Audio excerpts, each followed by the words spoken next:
Depuis 14 siècles, la Oumma attend un homme juste, guidé, promis dans les hadiths authentiques, le Mahdi, Al-Mehdi al-Muntadha. Mais avant lui, nombreux sont ceux qui se sont proclamés, par orgueil, par stratégie politique ou poussés par des élites. 7e siècle. Musaylima le menteur. Il se proclame prophète du vivant du prophète Muhammad, sallallahu alayhi wa sallam. Il est combattu par les compagnons et tué à Yamama en 632 sous le califat d'Abu Bakr. 8e siècle.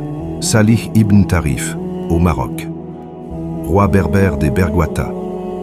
Il invente une religion, un faux Coran en berbère, et rejette l'islam traditionnel. Sa dynastie sera écrasée plus tard par les Almoravides. 10e siècle. Les Karmates, secte chiite extrémiste. En 930, ils attaquent la Mecque, tuent 30 000 pèlerins, volent la pierre noire et instaurent leur propre Mahdi. Leur règne s'effondre après 20 ans. 12e siècle. Ibn Tumard se proclame Mahdi, fonde le mouvement des Almohades, meurt en 1130. Ses successeurs bâtissent un empire de l'Afrique du Nord jusqu'à l'Andalousie. 1881, Muhammad Ahmad au Soudan. Il se proclame Mahdi, combat les Ottomans et les Britanniques, prend Khartoum. Il meurt 6 mois après sa victoire. Les Anglais reprennent le pays.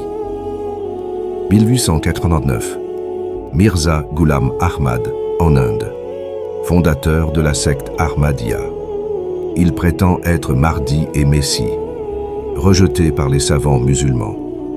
Son mouvement subsiste au Royaume-Uni et dans certains pays.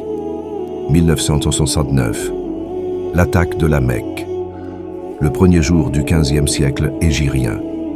Juhayman al-Utaybi et ses partisans proclament son beau-frère Mohammad al-Qahtani comme Mahdi. Ils prennent la Kaaba avec 200 hommes armés. Des centaines de morts. L'armée saoudienne est dépassée. C'est la France, sous la présidence de Valéry Giscard d'Estaing, qui intervient via le GIGN. Un gaz incapacitant est utilisé. L'assaut final fait de nombreuses victimes. Juhayman est capturé et exécuté. Mohammad al-Qahtani est tué pendant l'attaque. Un traumatisme pour le royaume et un tournant dans l'histoire moderne du monde musulman. 2020-2025, des témoignages émergent. Un homme pieux, discret, né à Makkah, d'origine hachémite.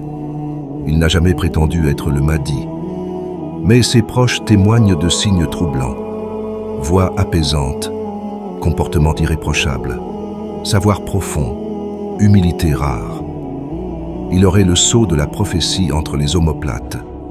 Sa famille aurait subi des pressions.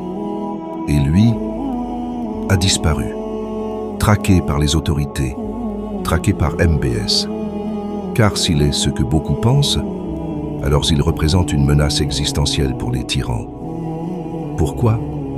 Parce que le Mahdi est décrit comme un homme juste, incorruptible, ennemi des injustes, ennemi des sionistes, qui n'acceptera aucun compromis avec les puissances du mal. Il ne vient pas pour dialoguer, mais pour rétablir la justice. Et ça, dans le monde arabe actuel, c'est devenu dangereux. En 2025, la situation du monde est critique. Les savants sont emprisonnés, assassinés ou corrompus. La Palestine est martyrisée. Les injustices explosent. Le blasphème devient banal. Les idoles reviennent en Arabie. Les déserts deviennent prairies. Les accords d'Abraham révèlent l'hypocrisie des gouverneurs. La Ligue arabe est muette. Kadhafi et Saddam éliminés. Alors, sommes-nous à l'aube d'un bouleversement, d'un réveil spirituel et politique dans la Oumma? Et si les signes étaient déjà là? Et si le Mahdi, sans même le savoir, était déjà parmi nous? Car selon les hadiths, il ne se proclamera jamais. C'est Allah qui le guidera en une nuit. Et ce jour-là, plus rien ne sera comme avant. Peut-être que ce moment approche.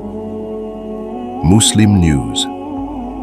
Éclairer l'Oumma chaque jour. Abonne-toi, partage, transmets la vérité.